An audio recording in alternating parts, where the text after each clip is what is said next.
बंद करो भाई ये नाटक, काहे हिंदू मुस्लिम के लिए रहते हो, देश के लिए रहो ना। देश हमें देता है सब कुछ, हम भी तो कुछ देना सीखें। सारा चीज तो देश से हमको मिल रहा है, हमारा क्या फर्ज है इस देश के अंदर एक प्यार का माहौल बना रहे, यही सभी नेताओं का काम। प्रतिपक्ष के नेता बोलते हैं कि इस कौम पर कुछ होगा तो मैं देखूंगा। अरे सभी कौम पर कुछ भी होगा तुम देखोगे, ये बात बोलो ना। इस देश के किसी भी जनता पर कुछ भी होगा तो हम साथ हैं। तो इस तरह की बातें हैं फैक्चुअली, और न्यूज के लिए सब ठीक है। तो सर प्रदीप कुमार के लिए जो मुकुल शर्मा के केस से मिला दिया गया है, मैंने, आपने मेरी बात अगर सुनी होगी तो आपके जेहन में कुछ भी सवाल नहीं आएगा। आप जब मेरी बात सुने होंगे इतना देर से मैंने क्या क्या कहा, तो 3-4 दिन आपको लगेगा उसमें डुबकी लगाने।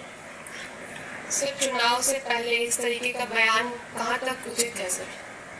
देखिए, चुनाव अलग चीज है और चुनाव से इस सब चीजों को कुछ भी जोड़ने की आवश्यकता नहीं। किस तरह का बयान? मैंने कहा बयान को तो मैंने समझाया, फिर भी आप बोल रहे हैं इस तरह का बयान। इसका मतलब है कि जनता में काफी आक्रोश दिख रहा है अररिया में। जो मुसलमान समुदाय है रोड पर आकर के कह रहे हैं कि माफी तक मांगनी पड़ेगी। मैं बता रहा हूँ ना कि मुस्लिम भाई को अफवाह फैलाकर भड़काने का प्रयास किया गया। तो सर इस केस को फिर मुकुल शर्मा के केस से जोड़ के भी देख सकते हैं, क्योंकि वो तो मुकुल शर्मा की बातों को तोड़ मरोड़ के डाला गया। क्या चाहते हैं कि देश में आप क्या चाहते हैं, क्या ये बताइए? नहीं सर, क्योंकि जिस तरीके से हम दूसरा बात पूछ रहे हैं। आप क्या चाहते हैं कि इस मुद्दे को पूरा लगाया जाए? बोलिए, आपकी अगर इच्छा है तो बताइए कि ये इस तरह का बात अगर देश में हो, हिंदू मुस्लिम हो, आपस में लोग लड़े, तो अगर आपकी इच्छा है कि ये बात और भर के उल्टा सीधा बात आए।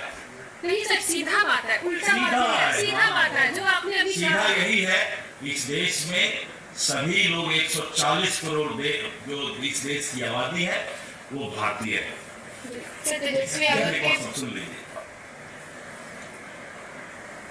चैनल को हर वक्त अपना टीआरपी बढ़ाने के चक्कर में देश के अंदर सौहार्दपूर्ण वातावरण में घी डालने की आवश्यकता नहीं है। अच्छे चैनल कभी भी इस तरह का काम नहीं करते। सुबह से मैं बहुत से चैनल से मिला, लेकिन वो लोग कभी भी नहीं चाहते हैं कि इतना खींचो कि रबर टूट जाए। इस देश को हर वक्त सब लोग आपस में मिलजुल करके रखें, इसके लिए आप लोग पत्रकारिता कीजिए, चैनल चलाइए। सर तेजस्वी यादव का जो बयान है, ईट से ईट बजा वहीं पर अभी तक आओगे सर, उस पर आप क्या बोलेंगे? बजाने दीजिए उनको, बोलिए ईट खरीदने में अभी ईट थोड़ा महंगा हो गया है, तो ईट की जरूरत होगी तो हमसे ले लेंगे, और तेजस्वी को तो कोई काम है नहीं। सर तेजस्वी यादव ने चतरा में कहा कि भाई हमारे चाचा मुख्यमंत्री नीतीश कुमार को बीजेपी नेताओं ने हाईजैक। ये बहुत अच्छा सवाल किया। तेजस्वी यादव ने शायद ये नहीं सुना कि नीतीश कुमार जी बार बार बोल रहे हैं कि मैं महागठबंधन के साथ जब सरकार में था तो घुटन महसूस कर रहा था, लूट मचा हुआ था, और जब मैंने असहज महसूस किया तब मुझे उसको अपने गठबंधन से कान पकड़ के बाहर निकालना पड़ा। क्योंकि नीतीश कुमार जी की सहन शक्ति का एक हद है। वो इंसान अपने आप में बहुत हद तक सहते हैं, लेकिन किसी चीज की सीमा होती है। और जब मेरे ही दल के गिरिराज सिंह जी ने ये हिंदू स्वाभिमान यात्रा निकाला तो नीतीश कुमार जी ने स्पष्ट तौर पर कहा,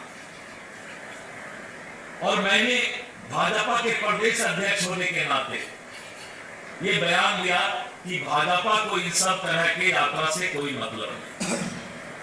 अच्छे चीज को संकल्प कीजिए, और धीरे धीरे भगवान प्रतिपक्ष के नेता को भी चांदी का चम्मच जन्म लेकर के राजा का बेटा राजा बनने का प्रयास कर रहे हैं। इसीलिए जो है इन सब बातों का कोई महत्व नहीं है कि नीतीश जी को कोई हाईजैक कर सकता है। उनके पिताजी का जो समय में जो नीतीश जी 1974 की उपज हम कहा कर रहे हैं कि लालू यादव को कोई हाईजैक कर लिया, ये सब छोटापन है बोलना। नीतीश जी बीमार हैं, नीतीश जी हाईजैक हैं, कभी नीतीश जी बोले हैं कि लालू जी बीमार हैं? कभी भी उनके स्वास्थ्य के बारे में उन्होंने कोई हंसी परिहास उड़ाया है क्या?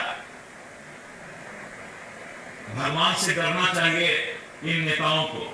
सबको एक दिन इसी उम्र में आना है और यही हालात होना है, लेकिन नीतीश जी शायद तेजस्वी से 100 गुना ज्यादा स्वस्थ है।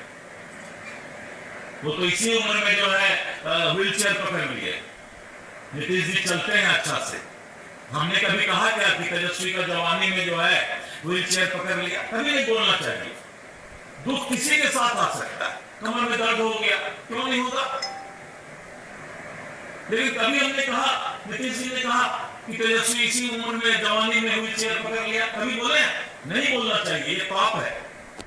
मैं बोल रहा हूं तेजस्वी जी के लिए भी नहीं बोलना चाहिए, ये पाप है। मत करो पाप ये नेता लोग, विकास की बात करो। इसके लिए नेतागिरी करने आए हो, कुछ से कुछ बोलना, वो बीमार है, वो लटक के चल रहा है, वो मटक के चल रहा है, उसने दही खा लिया, उसने अचार खा लिया, इसी के लिए नेतागिरी है क्या? और आप लोग भी वही सब चीज लेके चल देते हैं।